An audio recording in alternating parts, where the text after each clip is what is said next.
What's going on, everyone? We are back in another episode labeled A Brand in the Making. I'm John. I'm Ariel. And we have a special episode for you today where we are talking about music, fashion, and we have a very special guest, Augie Ray, here. What up, what up, what up? He's a Grammy award-winning producer. He's a singer-songwriter. What else can we say about you?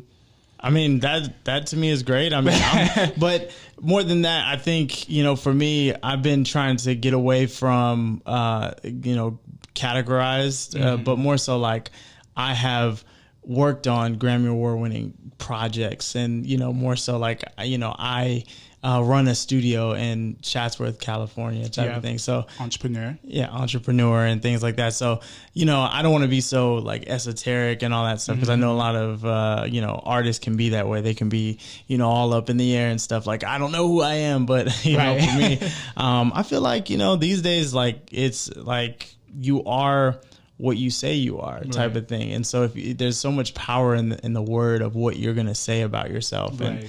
And I think that's important. So that's dope.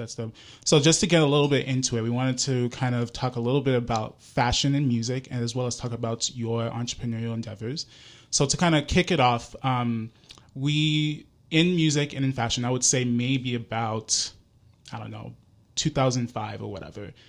I remember, actually more so recently, I remember Beyonce got awarded or won the Image Awards at the NAACP Awards or whatever. And she talked about how fashion brands weren't really, in the beginning stages of Destiny's Child and all that stuff, fashion brands weren't really checking for them. Like, they weren't dressing them. They weren't doing anything with her group. And that's crazy to me because she's like, Destiny's Child at the time was like a big entity. Like, everyone loved Destiny's Child. So it's like now more than ever, you see a lot of brands kind of like using hip hop artists, musicians and things like that. Like, you see Beyonce and Givenchy whenever the designer was with them. You see Cardi B and Mugler. You see Nicki Minaj and Fendi. So what is it about what is it now? Why is fashion now coming to artists? What is your opinion on that?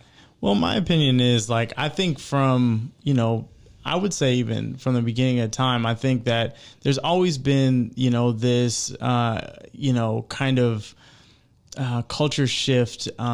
Even when you think about like music from like a European standpoint, like you think about like slaves actually like singing chants and doing things in, the field and stuff.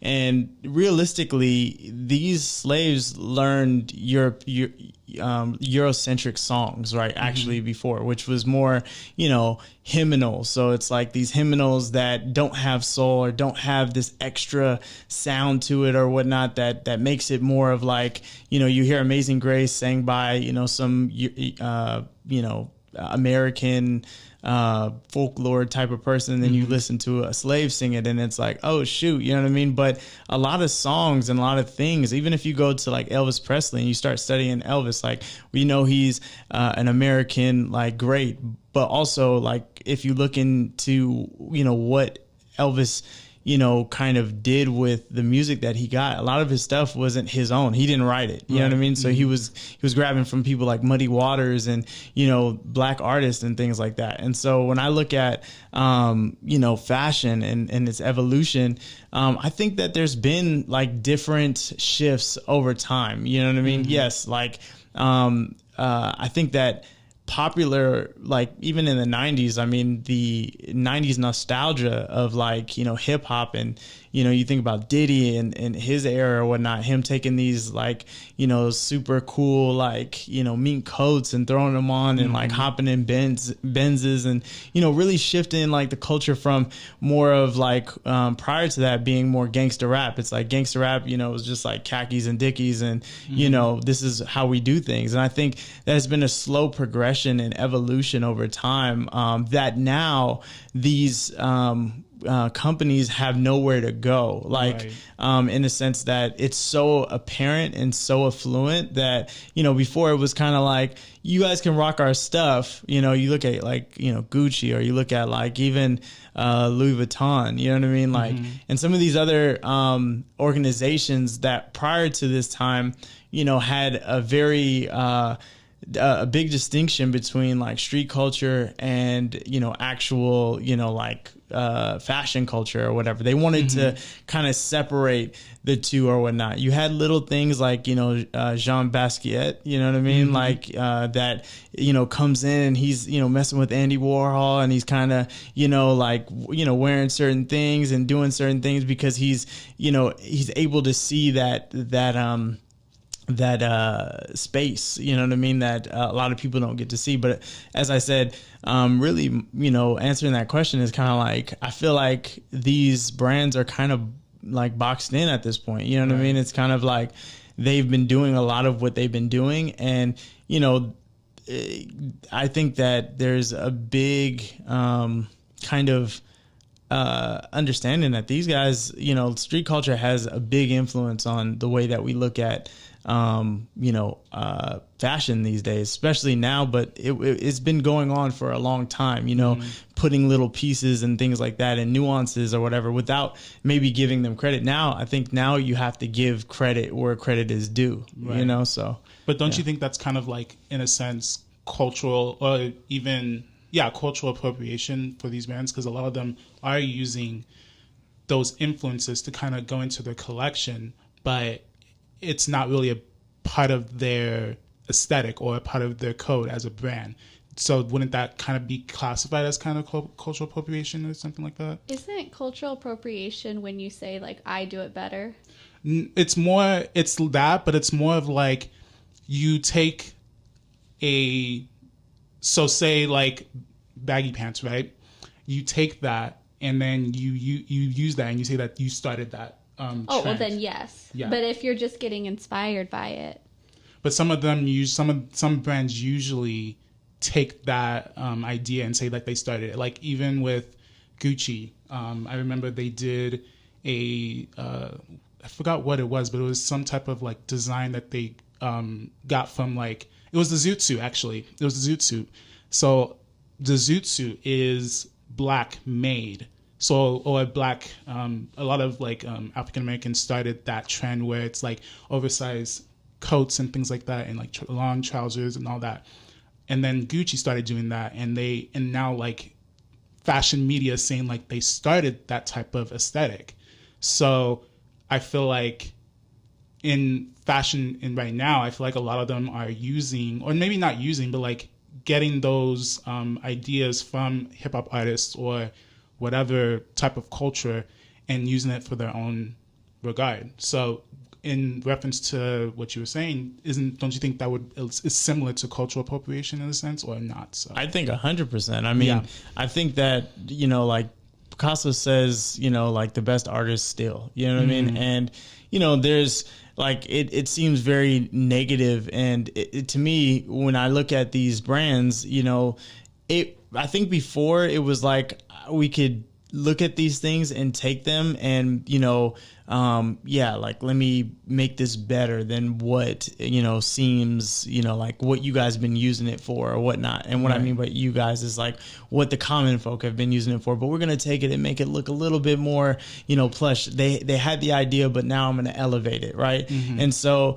but the thing is I think back in the day, there was a lot of don't ask, don't tell type of thing, which is more so like, okay, well, that person's not going to come sue us. You know what I mean? That person doesn't have enough money to do this and this and this, or nobody's going to, there wasn't social media. So you couldn't get on, the social media and like rant about it. Like, hey, I did this and this is what happened. There's so many more eyes these days or whatever. So as far as like, cultural appropriation, it's like, I think at this point it's kind of, it's hard to argue that it's not happening. So what they do is they'll pick certain people like, you know, Travis Scott or, you know, like Kanye and, you know, and, you know, I've seen the Kanye, you know, shoe redone like millions of times, you know what I mean? Not just the Red Octobers, but like, you know, the Yeezys and all different, like, it's like that's what is happening. And it's like, wait,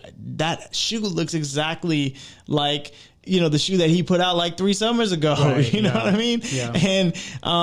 And so that's where I feel like, you know, drawing the line is you know, is there. It's just kind of like, okay, how many times can you do that? I'm not saying all fashion. I'm saying that to be inspired, you know, culturally, like even in music, you have samples, right? And so people incorporate samples in their songs, and you know, you flip it so much, you're like, okay, I created this thing. It's no longer what it was, right? So there's a big conversation there. It's like, you know, I take a song from the 1970s and I flip it and I make it a dope record. You can't hear the sample, but the sample's in there, right? But the sample's in there, you know what I mean? So the answer to that is, well, if the sample's in there, that means that you know, like you were able to get inspired, yes, but also you were able to take something and make it your own. So what did you take, and are you willing to give credit to what you took to make this sample sound, you know, really great? So I think the same thing in like fashion is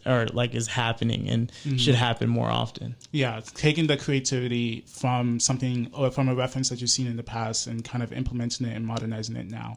I think that's definitely what's happening, because we see that even me and Ariel, when we were seeing the fashion shows, like we saw that a lot of these styles are like reimagined from either seasons ago or something, or like most recently the last season. So it's like we're seeing a lot of repetitiveness in fashion, I would say. And I think a lot of that happens in the industry, especially now when fashion is kind of working with these artists and they're getting their ideas from them. But I wanted to go into like more your creative side. When it comes to fashion, like what is your style and how does that translate into your music? Wow. I mean, you know, for me, to be honest with you, I think when I was younger, I struggled with fashion. You know what I mean? I struggled with, you know, finding myself, because I feel like fashion is kind of like an outward representation of who you inwardly are. You know what I mean? It's kind of like, but I feel like society and also the way you grew up kind of keeps you in a box, right? It's kind of like, okay, you hang out with these people, so you should wear this, right? And then you want this, so you know you have to do that. You know what I mean? And what I mean by that is kind of like, I want to hang out with, you know, the cooler people, or I want to do this, and or I want to, you know, create an album, and so I need to look like this. And I like I said, it was something that I really struggled with actually growing up, because I think that I had such like a kind of, I wouldn't say self-hate, but like kind of like a thing against my own self, right? It's like loving yourself or whatever, in a sense. And so finding these different styles and different things and being like, is this me? Is this me? And I don't think until like I was at least like maybe, you know, 21, maybe 22, really discovering like, wow, like I like basic clothing, you know what I mean? Like, and so like jeans, t-shirt, or like more streetwear type basic clothing, or like what? Yeah, I mean, I like stuff that's like actually off-brand type of thing. It's not really, it feels good, it looks good, and you don't have to do much. You know, like when I show up, I don't want to be like, oh, like he got Gucci and he has Louis Vuitton and he has all, like, I've never been that guy where I'm just like showy or whatever. But I'm one of the people that were like, where it's like, I want the clothing material to be you know, very well knitted together. It could be basic, so I don't show off or whatever. And you know, the label and the sticker and all that stuff is irrelevant. It's more so like, oh wow, where did you get that? You know, it's kind of exclusive. I have one piece on me that might be something that's like exclusive that you can't really get, you know, somewhere else or whatever. Right. So I would say for me, I'm just I'm more of like a simple but sophisticated, like type of person, because, even and I have seasons, you know what I mean? Like, and, as you say, like with music, it's like, right now I'm more in like a entrepreneur business, mindset, you know what I mean? Where, when I'm going to different meetings and stuff like that, I like to wear, things that are more, like, in your, not in your face, but more strong, you know what I mean? And then when I'm doing my artist thing, like I like to just be, I like to be comfortable, actually. You know what I mean? I like to be comfortable, and and I know small pieces, like I'll have like a watch on that's like, oh, this is like a really cool watch, and everything else is like whatever, you know what I mean? So just like small things like that. So kind of like, I don't know, maybe like a Steve Jobs type style, maybe not too like, collared, or what is it, turtleneck sweaters, or like sweatshirts or anything like that. But no, what I'm saying like his way of dressing, is very simple, but still very like, it looks good. So similar to in that realm, simple but still looks good. Yeah, I mean, I would say like, obviously Steve Jobs would wear the same thing like every single day. Yeah, but I didn't mean that. But yeah, but. I think there is like a genius to that, which is like less thinking when you're looking for your clothes. Like if you go to my house right now, the way that I have my clothes actually set up is very much like, here are all my shirts, here are all my pants, here are all my, because I want to be able to walk in there and just be like, okay, before I even go check it out, I maybe take 5 minutes before I need to step out the house. That is kind of like how I go about it, because I don't want to spend so much time and so much creativity on picking out clothes. Like some people can spend like an hour on that. So to answer your question, like, yeah, I think about like, Dr. Dre and, his aesthetic with, Steve Jobs. They're kind of the same kind of person. They wear like, they wear the same thing over and over. But I would throw, like, I can't do the same thing over and over. So, but as far as the mindset, yes, I want to be, comfortable, simple, and still make a statement. Right. What brands do you kind of gravitate to? And well, I know you said you're not really into like brands, but basically how you shop now for the clothing that you wear today, where do you go to pick those out? Like, Target. No, that brand over at Target, Masamit. No, I'm just messing with you. I think that when I'm trying to have a statement, I think there's nothing wrong with Target. Target has actually come up. I think like the Goodfellow brand and stuff like that. Like if you're just chilling out, you know what I mean? There's nothing wrong with that. But like, I think for me, it's all about quality. I mean, one brand that I've been messing with is like Everlane. Like I like, the quality of their stuff. I like their 365 wash, like guarantee. It's very like basic stuff. I mean, I think American Apparel really, when they were in business and when everything was flourishing, they really had an impact on just, American culture. You know what I mean? It was something that was from America, and, a lot of people didn't like it, but they started kind of the basic kind of trend a bit, you know what I mean? Where people wear basic things. And so I would say like, I like, like Everlane. I like unique shops. Like I like to go to Abercrombie and just find something like, I definitely see you doing that. Like going to Abercrombie and all that stuff. Another brand that I see you kind of wearing is Uniqlo. Like it's very, how do you describe it? It's like American Apparel. Yeah. But like they have like really cool, like I have a couple of like their like solid t-shirts, and like they're very like they're very uniquely constructed in terms of like the stitching. It's very like high end, but it's like really low price point. So like you can get like a shirt for like maybe $14, or even like a regular like not so thick fabric shirt for like maybe $7.50. Really? Send me that, because I mean, this is another thought. As we were talking, I'm like, sometimes your clothes are louder than who you are. I think that is what I kind of came to the conclusion as I got older, was like, yo, like I'm a loud spirit. Like I'm kind of introverted. I mean, like when I'm not being talkative and things like that. But when I'm in my element, I'm super extroverted. I can be very dominant, and I can be very like loud, like with my expressions and, you know, how I can engage and stuff like that. And I feel like sometimes people have so many clothing and pieces and all this stuff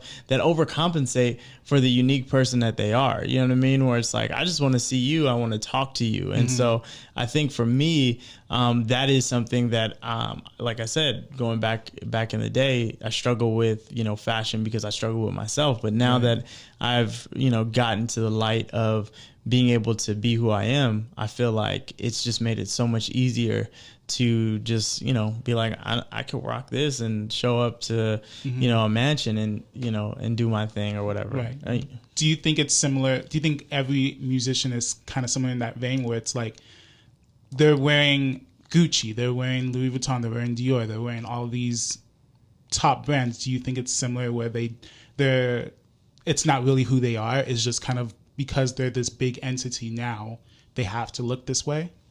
Well, that's a big rabbit hole to go down, and I'm going to go down it with you because when I say that, it's more so like I've thought about this, you know, in general, where I'm like, man, like, no, this is taught to you. You know what I mean? It's taught to, do you actually like the prince of, like, you know, walking around with like Gucci, you know, like, I mean, Gucci is great because of the fact that they're quality, but do you actually really love, you know, and I'm not going to get on Gucci. Like I've worn some Gucci and it feels really good, but there's also other brands that can give you the same similar feel for, you know, half the price, you know what I mean? But to say all that, I think that it's little man, big car syndrome or whatever. You know what I mean? It's like, yo, like I'm somebody because I can walk into the room with, you know, expensive chains and diamonds and, you know, all this stuff, especially because it was glorified, like, you know, over time, that this is something that makes you established. You're not established if you ain't got a chain. You know what I mean? You ain't established if you ain't got those new Jordans or you ain't got those new da-da-da. But what that does is it continues the poverty mindset. It's a lot of these people that are rocking Gucci, you know, Fendi, whatever is hot right now or whatever in that lane. They grew up watching ads and grew up, you know, watching other rappers do that. And so in your mind, you're like, I want to be just like them at any cost. So you're willing to spend your whole, you know, paycheck or your whole, you know, advance on clothing or whatever, because nobody's telling you, and nobody, you know, that has the mind to, you know, like help you. Because if you're coming from a poverty mindset or even from like, you know, from nothing to something, it's like your parents can't tell you anything because you're making more money than your parents. You know what I mean? Right. So they're like, whatever you're doing, it seems right, you know, but, you know, towards the end of your career, you find yourself like with no investments, no, you know, nothing to grab to. So to answer your question, like as we went down that, it's to me, it's more of like someone's teaching us continuously, you know, whether it's Instagram. I mean, this generation, I think,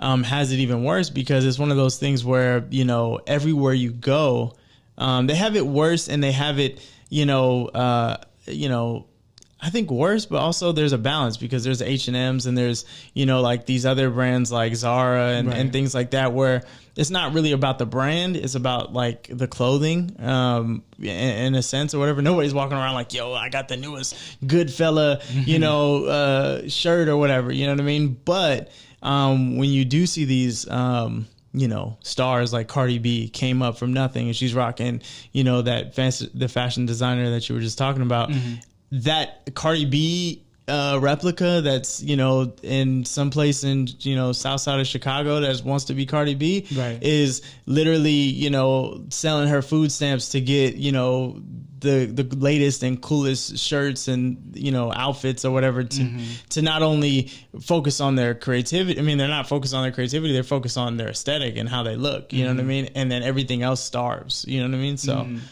interesting. Yeah. Do you also, in regard to that, do you think it's all about branding as well? So it's like they have this brand, they know how they want to look, so they try to create that persona or whatever you would call it. Do you think it's just branding in a sense where it's like they want to showcase that idea to the younger generation so that way they can either emulate that or create something of their own? I think I think that's where the balance comes in. I mean, I think there needs to be education, right? Education on how to get to this place, right? I mean, no disrespect to some of these guys. I mean, they make it, they do their thing, you know what I mean? But they don't tell you, you know, the yellow brick road to get to that place.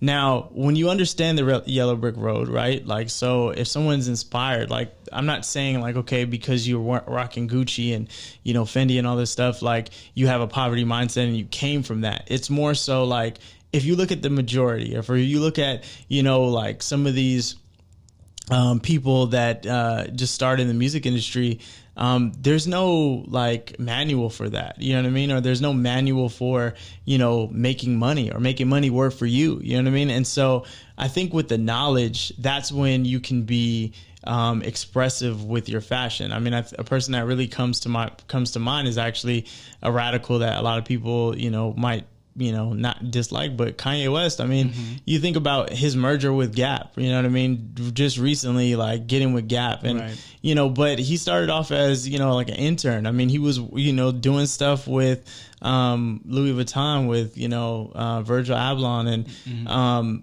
and they come from the same camp and stuff like that. I mean, one thing I will say about Kanye is when he's educated on what he needs to do, he can implement it. And now he's making factories like from cotton or like cotton to sew. Like that's his whole thing is like, I want to make sustainable, you know, clothing that can last and do certain, you know, and do things over time. So that's when I think, I mean, obviously Kanye, you know, samples and does all different stuff, but he's also sampling, you know, like what he sees like from some of these bigger fashion designers and stuff and implementing that into what he's doing. But he's educated in what he needs to do to make that work or whatever. He's gonna, I mean, to me, there's no doubt in my mind that he's not gonna become like the board on like Adidas or something bigger than that. It's just like, obviously there's a disconnect, you know. Kanye shoes sell like, you know, hotcakes, you know what I mean? I guess, you know,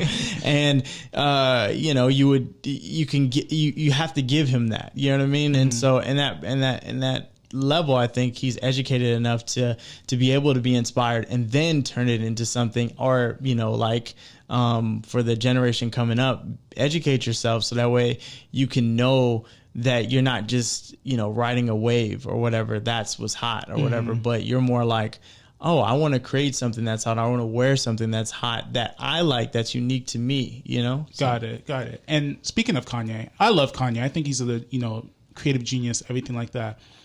But I will say, I feel like it kind of started with him. Maybe it started with other artists, but when he created his own label, his own fashion brand, a lot of other artists started doing that. So you see Beyonce, Ivy Park, or what is it? Ivy Park, I think? Yeah, Ivy Park. Her fashion brand. Rihanna, Fenty, you know, we see a lot of these artists creating you know, their own fashion brand. What do you think, what is your take on that when it comes to people who started off doing music, weren't really focused on fashion, but are now doing that have now a fashion brand that's bigger than the smaller brands that you see now? Yeah, I mean, first of all, what I want to say is like, Kanye is the scapegoat. You know what I mean? Like back in the day, you know, an scapegoat is like the goat that they let escape so that it can get killed first, right? Like that's literally what that is. And so you think about Kanye leading the way. Like I look at, you know, these brands like Fenty and, you know, like you said, Ivy Park and some of these other things, like, okay, Kanye is the scapegoat. He goes out, he's crazy for doing these things. Bam. You know what I mean? Media, Then lo and behold, you know, Rihanna and, you know, Beyonce, even Jay-Z and stuff like that, they come out the woodwork and they go, oh, hey, you know what? Like, I don't really know what he was doing, but this is what we're doing now. You know what I mean? And it's kind of like, you know, to me, it's kind of sad. You know what I mean? But I mean, to, you know, be honest, it also helps with Kanye's career and the things that he does or whatever, in a sense, like, people love to watch and talk and have a conversation. So, but getting back to your conversation there is just more so like, I think that, yes, I think that I look at these other brands and I go, okay, these are copycats, but I look at it as, you know what? I think that culturally, Black people want ownership. Mm-hmm. One thing that I learned the other day, which I thought was crazy, was like, the idea of like being 3/4 of a man, like that being in the Constitution. Like I knew that was there, but I didn't know who put it in there. I was thinking like, oh, you know what? Like maybe what ended up happening was, the people that lost, they were like, okay, we'll put, Black people in as 3/4 of a man. Like, that's cool. Mm-hmm. And then I started reading a little bit more and I was like, yo, no. What ended up happening was, as a compromise, mm-hmm. The people that were like rooting for, freeing slaves, they were like, okay, but there's still 3/4 of a man. So there was still a consensus, right? That Black people were less than, you know what I mean? They were less than, what was going on. So getting back to what we're talking about here, I think that it is good that there are multiples of, like Rihanna's and Jay-Z's and Beyonce's and all that stuff, because then it gives that kid that's in his living room, the aspiring chance to be like, okay, cool. Like I'm going to start my own brand because they did it. So, yeah.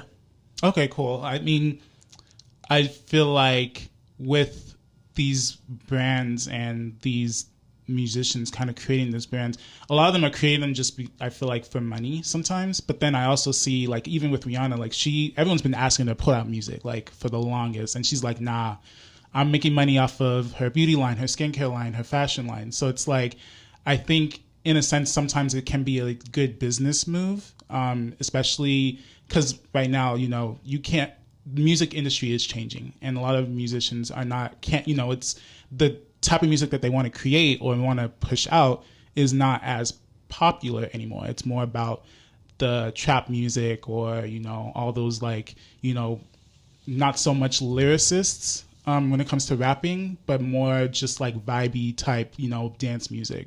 So I think it's kind of, in a sense, like a good business move for a lot of these musicians to kind of go into the fashion realm, because if they have good style, like Rihanna had good style before while she was an artist, before she started her own brand, you can translate that into your own fashion line, especially same thing with Beyonce.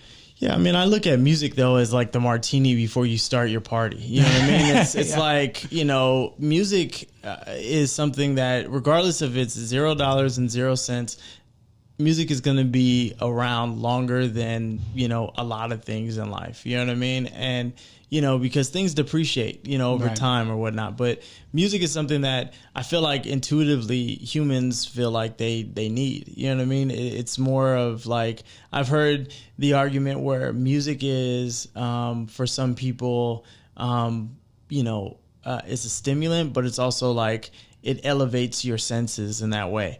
And so when I think about like getting through the door, you can get through the door with music, you know what I mean? Because anybody can, at this point, you can grab, Pro Tools and, whatever, keyboards and hook it up to your computer and start a song or whatever. And then boom, you're out there. Now you're out there. Mm-hmm. What ends up happening? What are your influences that, keep you there or, drive you down? They use you for a second and then they get rid of you. So I think what a lot of these artists are doing, because there was a time where a lot of artists were, getting into the movie business like crazy. I mean, you don't see it as much these days. I mean, you see like small nuances of that, but there was like a point in like the 2000s where like you could see like, LL Cool J and like, Mos Def and all these different people just trying to get in through that door. I think what ends up happening is the evolution. The thought is, I'm more than just a rapper, right? And that's the reason why even when I first got onto, the podcast, I was like, you know what, like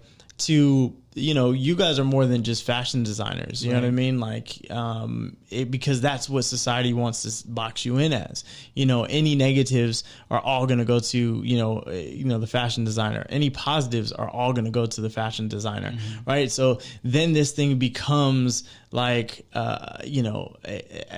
like a physical manifestation of who you are. So when people tear that down, if they're talking about, yeah, you know, that last fashion show that you had, you know, when you were that, you know, like dress came out and it was upside down or whatever the case is, it's like you no longer associate it with like that is external, but that is me. So when you're talking about those clothes, you're talking about me.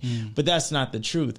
You know, a car, right? Like if you designed a car or whatever, does the car tell you what to do? No, we tell the car what to do. You tell the car what to do, right? So I think the same thing is like when you think about like these rappers getting into fashion and getting into all these things, they want to expand themselves, you know what I mean? Because what they've been told since they were young is like, you need to be a superstar. That is what it is. And when they pierce through that, you know, ceiling, they find that, oh shoot, like there's a ceiling to, you know, the way I've been doing music. So you see Rihanna doing things that are different. Maybe I can still keep music in there, but also add fashion. And so that's where I think we're starting to see, you know, the expansion of the culture. Yeah, I agree with that because I think she embeds music in all of her campaigns. Like if you see her fashion show for Savage Fenty, where it was Savage Fenty, if you guys don't know, it's like her luxury or lingerie line. And it was very like performative, kind of sort of like Victoria's Secret, but better because they had diversity. They had plus size models. They had black women. They had the women that you wouldn't consider to be models, but are actually modeling the clothing. So it's like I think she embraces her culture and the music culture in general, and kind of embeds that in her designs. So I think that's pretty cool what she's doing. And I think Beyonce's kind of getting in that lane as well, where she's embedding her creativity in terms of music and added that into her fashion. Would you kind of do the same thing, start your own fashion line and kind of like create something, I don't know, what would you call it? Augie, what would you call it? Honestly, I wouldn't get into like fashion in that way. Like I have a respect for fashion, but I think, for me, I like to just create, like I think that I coin myself as an architect. So it just so happens that I do music. I'm good at it because I've spent a lot of time doing it. And I feel like if I did anything else, I would be really good at it, but finding that X factor, which is what is the thing that makes you tick?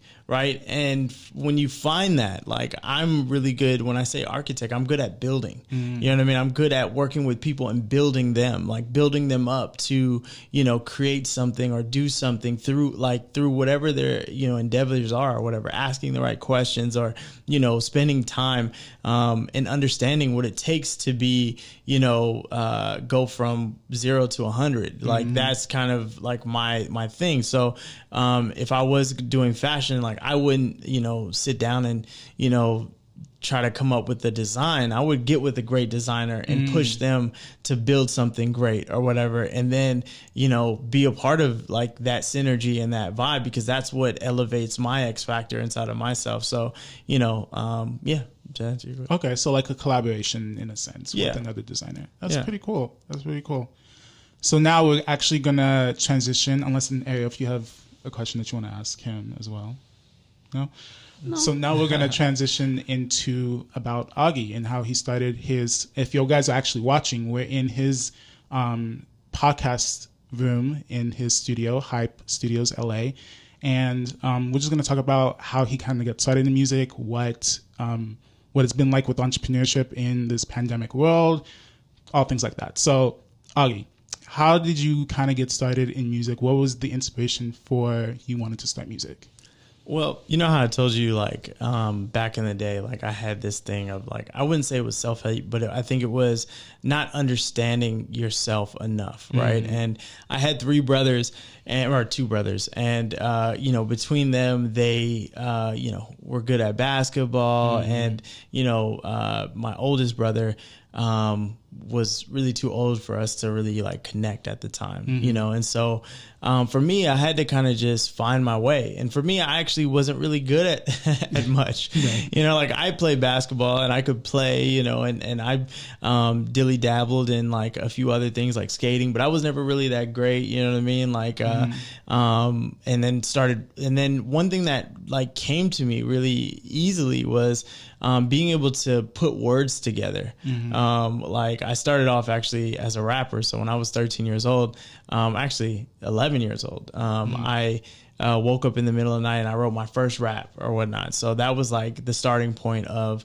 like rapping. But even prior to that, I was always interested in sounds or whatnot. So when I was younger, you know, I, you know, got my first piano I got my first trumpet first. I took a trumpet class back when they were giving out, you know, music classes in school or whatever. So I got a trumpet and I started playing that. And, you know, that kind of converted into me playing like piano and like learning from the notes that I heard to playing on the piano. And then when I got into middle school, you know, I had a company that came along. It was EMI, which now is owned by Sony. They ate them up, but pretty much they gave us like a cool like tutorial on the music industry. It was like artist side, and then there was also the business side.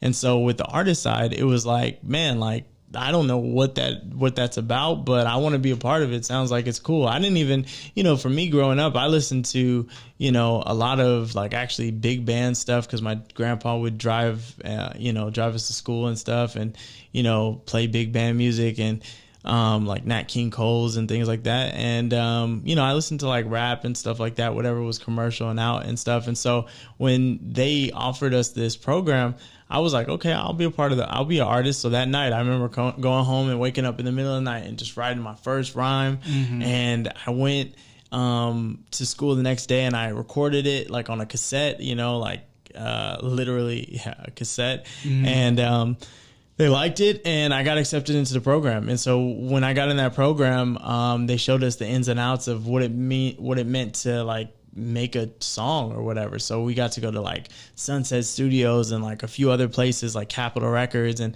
that just, I'm, you know, at this point I'm, you know, 11 years old seeing all this really cool stuff. And I'm just like, whoa, like I'm blown away by, you know, the way the music industry actually works. And so that was like, boom, that right then I remember getting to Capitol Records and seeing Nat King Cole drawn on the side of the building and, you know, connecting the dots of like when my grandpa would play like Nat King Cole in the car and talk about how much he loved him like as a singer and being like, oh wow, that's him. And I felt like, boom, at that moment, that's all I wanted to do. So even as I got through, you know, like high school playing basketball and doing other things, I was always going home and, you know, like creating, like writing stuff. And, you know, I can't honestly remember a moment I didn't like, you know, do something with the music. I never stopped. I just kept on going. And so when I turned 18, I got a internship working with Warren Campbell. And Warren Campbell, you know, as you guys know, he's worked with Kanye West on like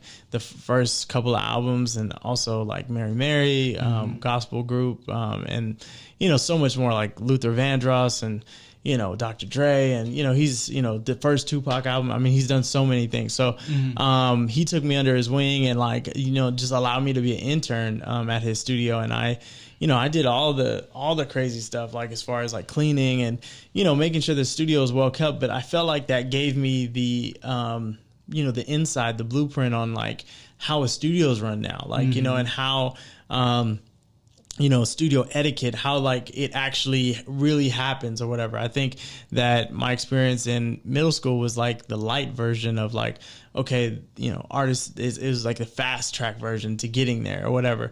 But seeing like the process or whatever, I really developed that at Warren's studio. And, you know, from that time, speaking of Rihanna, I, you know, did a song that she bought and, you know, was going to use for her album. And that just opened up like so many doors. I was, you know, talking with all different types of like publishers and, about, you know, signing with them, like Warner Chappell and all these different places. But I ended up signing with Disney because my thoughts were to expand in a sense of like doing movies and doing all different types of, you know, other things. And so I I ended up, working on a lot of movies with them and artistry, developing the artist and doing different things like that. And at the end of that, I kind of felt like I didn't know enough of myself during that time to make the decisions that I feel like I would make today. There's no going back in time. You just learn from those things. But some of those things were kind of like, me understanding, my role as a producer, songwriter in rooms and, the type of aesthetic I wanted to bring in there. I didn't understand my X factor of like, okay, you know what, I can help build something or whatever, rather than always creating and then, saying like, here, this is what I have. I'm good at like, I can create the idea, lob it to somebody, they start doing their thing, send it back to me, and then I slam dunk it. You know what I mean? And so, for me, after that, it was kind of like what we talked about with the ceiling. It was like I kind of burst through the ceiling. I'm like, man, I've worked with a lot of really talented people like in the music industry and had a lot of great experience and still have great experiences. But now what is the next step? And that's when Hype Studios came along. Hype Studios LA. Let me coin that correctly. Yes. But I started to see that this place being more of a creative hub, like, we have the podcast room, we have, a live room, we have, a control room, but all these things being like, okay, if it's just for myself, then it doesn't really capitalize on my strength of, being the architect of like build, like what am I building other than just myself in the moment.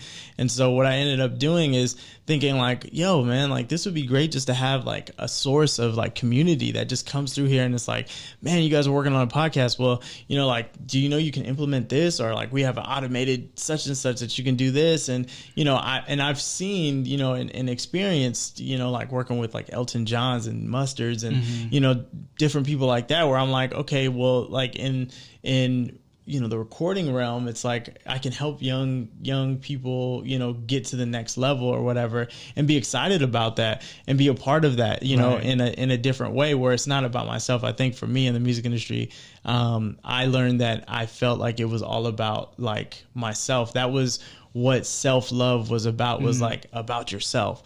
But to me, self-love is not really, like about yourself. It's about understanding enough to give to others, right? And so that's what I feel like Hype Studios is a representation of. Fast forwarding to now and being an owner of Hype Studios, it's great. We implement like membership subscriptions, so that way there's no pressure to you're already great. You know what I mean? So it's like one of those things where it's like I think the music industry is all about time. It's like you keep losing time. You know what I mean? And actually you don't ever gain any time. It just keeps going backwards. But for me, I wanted to establish a place where, this is away from everything. And this is where you can be great as you are. And then you can come out in the time that you want. Because when time is not in your face, it becomes, irrelevant. So that's... So I guess, how did you brand yourself into like getting the clients or the musicians that you have right now that come here on a regular basis? How were you able to kind of use the experience and the connects that you have to kind of brand yourself in as a recording studio owner and kind of get those people to come in and work with you? Yeah, that's a great question. I mean, honestly, for a long time, when it was about myself, I would go out and be like, I'm a Grammy award-winning producer, and I've worked with such and such, and you should come over here. And it was like, that was just not doing anything. I was like, but I feel like that was actually God teaching me a lesson. Like He was kind of like, bro, like you're over here trying to sell something that is not sellable. You know what I mean? And so that's when I started changing it. It was about like people like coming here because, they like being a part of a community, and a culture or whatnot. And so once I started to, engage with people from like a linear, like if you found out that I did that was like an extra, like, oh, that's really dope, man. That's not like, but I wouldn't introduce myself as, hey, I'm a Grammy award winning producer. I've worked with such and such. Would you like to come to my studio? It was more like, hey, I see, you know, what you do, and I think that it's really dope. Why don't you come by and just, you know, hang out with us for a little bit, you know? And people like that, you know. People were just like, wow, like yeah, I'll come by and hang out. So then people just started hanging out, and you know, and that's kind of how the brand just has built. Like even with CSUN, it was just kind of like I've partnered with them, and you know, I'm now an advisor over there for like a class, and so it's one of those things where it's like, you know, I find it really great to relate and to just be like, hey, you know, whatever you guys think, you know, let's have fun and do this. So that's when things started to change, was when I stopped thinking about myself, but started thinking about the bigger picture. That's awesome. And final question, I just wanted to ask, what have you learned from the pandemic that we're in right now with COVID-19, and how has that impacted your business? You know, pivot is like, you know, a cliche word that people are using all day, but I use it as well. But like pivoting, it's like if something's not working, change it. You know what I mean? And change it like instantaneously. You know what I mean? Like we built like this automated podcast situation because, you know, it to me was like, okay, well, how are you going to get people to come into the podcast room when COVID is happening? You know, we have sanitizer, you know, like we sanitize everything or whatnot. But I had to change a lot of how we were doing things, where it's like, okay, well, maybe if people can call people from, you know, a distance. And what makes podcasting fun is that it's intimate. It's your own. So I don't want somebody sitting there on a computer the whole entire time recording me. It's kind of weird. I mean, it's not weird, but it's kind of, you know, it's not as intimate. You know what I mean? Yeah. I'd rather just press a button and be like, okay, cool. Like I'm doing my thing, you know, hey, what's up? Da, da, da. So I started thinking from a user experience, like that's really what COVID did for, you know, the business, was like, what does my customers and users want? You know what I mean? So that was kind of the game changer. So that's what I got from COVID. So, or from this time, this pandemic. Yeah, this time has really knocked a lot of us on our backs. So, but yeah, thank you so much for being a part of this podcast. It was amazing to like hear your story and just hear your thoughts on fashion and, you know, music in general. So,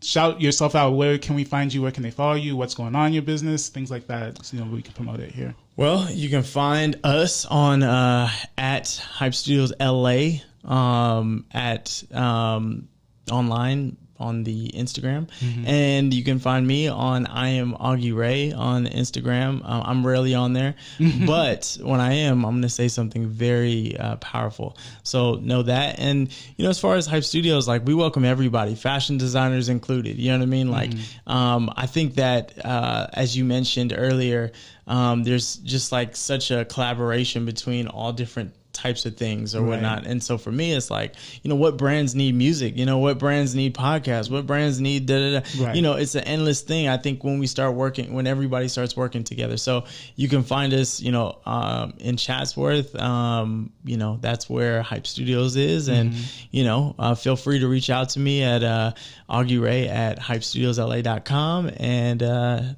you know, look at the website, www.hypestudiosla.com. I'm going to keep on hitting it. Okay.